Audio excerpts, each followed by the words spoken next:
Привет, друзья! С вами Алекс из Египта, и сегодня мы знакомимся с жизнью города Луксор. Дорогие друзья, подписывайтесь на канал, чтобы не пропустить новое видео. Дальше будет только интереснее. Ставьте лайки, пишите комментарии, свои пожелания и критику. Мне важно знать ваше мнение для улучшения канала.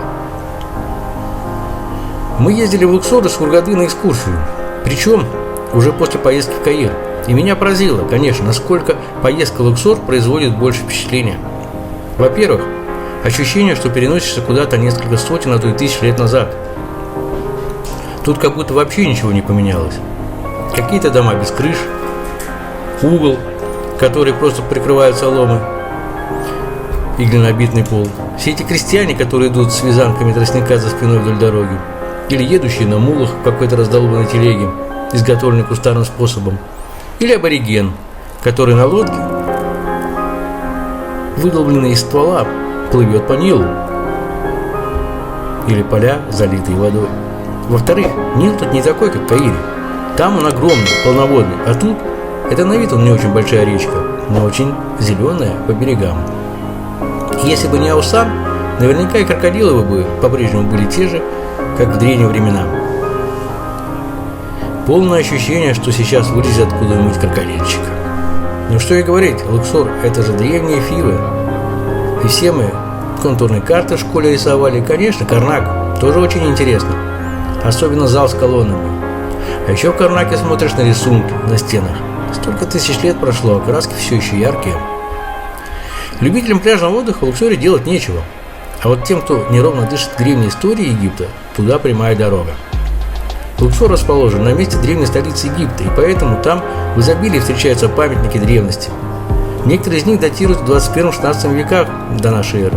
Именно там находится знаменитая долина царей, кладбище владык Древнего Египта, храм царицы Хатшепсут, великолепный образец архитектурного искусства, отлично сохранившийся луксорские карнакские храмы 16-11 веков до нашей эры.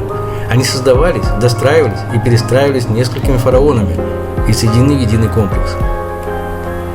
Кроме этого, в Луксоре находится несколько погребальных комплексов египетских фараонов Рамсеса II и Рамсеса III.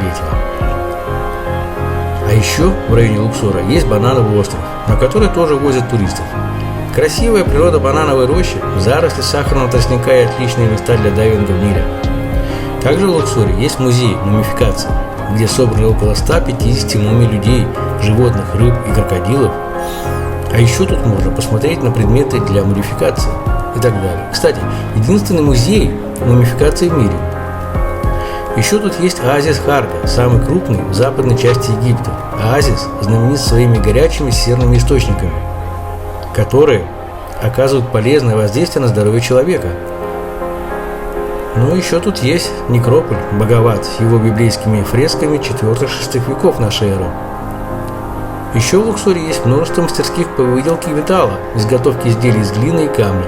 Например, мастерская по обработке камня, где можно проследить процесс заготовки товара, а также купить какую-нибудь мраморную или малахитовую статуэтку.